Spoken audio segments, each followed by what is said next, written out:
الحمدللہ رب العالمین نحمدہ ونصلی علی رسولہ الکریم اما بعد فاعوذ باللہ من الشیطان الرجیم بسم اللہ الرحمن الرحیم الصلاۃ والسلام علیکہ محمد صلی اللہ علیہ وآلہ وسلم۔ درس مقصود دنیا والآخرہ، جلد اول، والدین کے حقوق، کلاس نمبر 11۔ بنی اسرائیل میں ایک نیک مرد تھا جس کا ایک چھوٹا سا بچہ تھا۔ اس کے پاس ایک گائے تھی۔ وہ اس گائے کو جنگل میں لے گیا اور چھوڑ کر دربار الہی میں عرض کی کہ پروردگار، میں اس گائے کو اپنے لڑکے کے لیے تیرے پاس امانت چھوڑتا ہوں تاکہ جب وہ جوان ہو تو اس کے کام آئے۔ کچھ مدت بعد وہ شخص فوت ہو گیا اور وہ چھوٹی سی گائے جنگل میں چر کر پلتی رہی اور حکم الہی سے درندوں اور انسانوں کے ہاتھ سے محفوظ رہی۔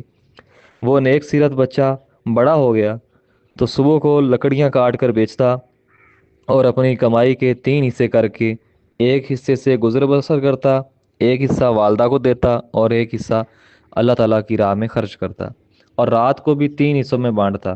ایک حصہ ماں کی خدمت کے لیے وقف کرتا، ایک حصے میں سوتا اور ایک تہائی رات اللہ تعالیٰ کی عبادت میں صرف کرتا تھا۔ اس طرح زندگی بسر ہو رہی تھی کہ ایک روز والدہ نے کہا کہ تیرے والد نے ایک گائے تیرے لیے جنگل میں اللہ تعالیٰ کی پناہ میں چھوڑی تھی، وہ اب جوان ہو گئی ہوگی، جاؤ جنگل سے لے آؤ۔ اس نے ماں سے گائے کی علامات پوچھی کہ کسی اور گائے کو نہ پکڑ لے۔ والدہ نے بتایا کہ اس گائے کا رنگ خالص زرد ہے، اس کے چمڑے سے شعائیں نکلتی معلوم ہوتی ہیں اور وہ آدمی کو دیکھ کر بھاگ جاتی ہے۔ جب تو اسے دور سے دیکھے تو کہے کہ اے گائے، حضرت ابراہیم علیہ السلام اور حضرت اسماعیل علیہ السلام و حضرت اسحاق اور یعقوب علیہ السلام کے رب کے نام کی برکت سے میرے پاس آ جا، تو وہ تیرے پاس آ جائے گی۔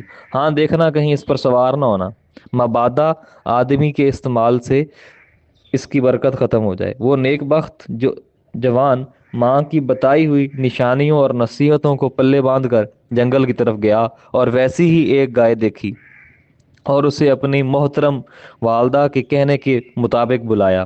گائے دوڑ کر لڑکے کے پاس آ گئی اور وہ گردن سے پکڑ کر گھر کی طرف چلا۔ اللہ تعالیٰ کے حکم سے وہ گائے اس جوان سے ہم کلام ہوئی اور کہنے لگی، اے نیک بخت، سفر زیادہ ہے، تو مجھ پر سوار ہو جا تو ہم آسانی سے پہنچ جائیں گے۔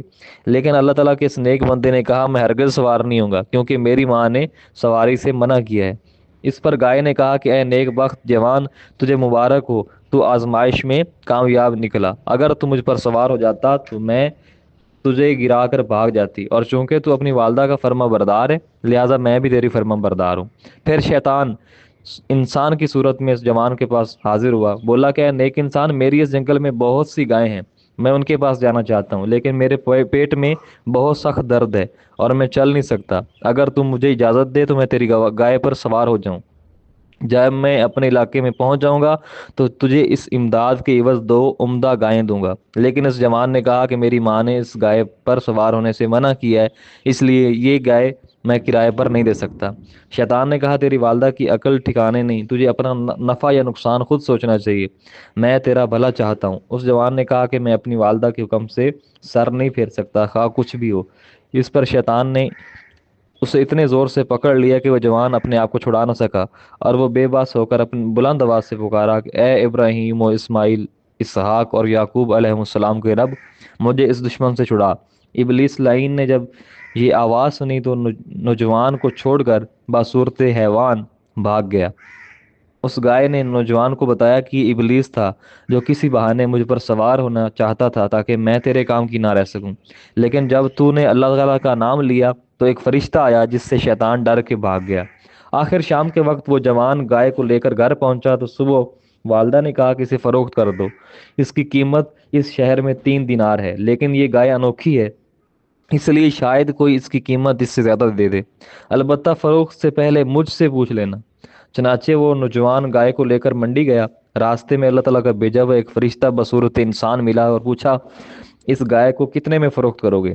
جوان نے کہا کہ تو کیا دیتا ہے؟ فرشتے نے کہا 3 دینار۔ جوان نے کہا اگر میری والدہ رضامند ہوئی تو میں اس گائے کو 3 دینار میں ہی فروخت کروں گا۔ فرشتے نے کہا تو اپنی ماں سے پوچھنے نہ جا، 6 دینار لے لے۔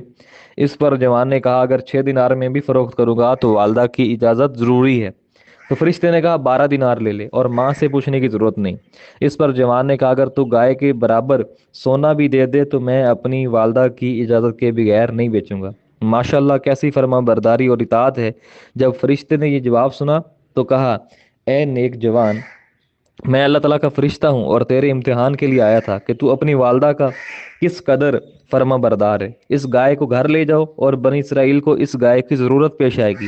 جب وہ خریدنے آئیں تو ان سے کہنا کہ اس کی قیمت یہ ہے کہ اس کی کھال کو سونے سے بھر دو، اس سے تیری ساری عمر آرام سے گزرے گی۔ چنانچہ وہ گائے لے کر واپس آیا اور تمام قصہ والدہ سے کہا۔ پھر ایسا وقت آیا کہ بنی اسرائیل کو گائے ذبح کرنے کا حکم ہوا اور اللہ تعالیٰ نے بنی اسرائیل کے بار بار استفسار پوچھنے پر اس گائے کی نشاندہی فرمائی اور وہ گائے اس قیمت پر فروخت ہوئی جو فرشتے نے اس جوان کو بتائی تھی، یعنی گائے کی کھال سونے سے بھر کر قیمت کے طور پر دی گئی۔ دیکھیں یہ ہے والدین کی اطاعت گزاری اور فرما برداری کا صلہ کہ اللہ تعالیٰ نے رزق میں اس قدر فراخی فرمائی کہ ساری عمر آرام سے کھاتے رہیں۔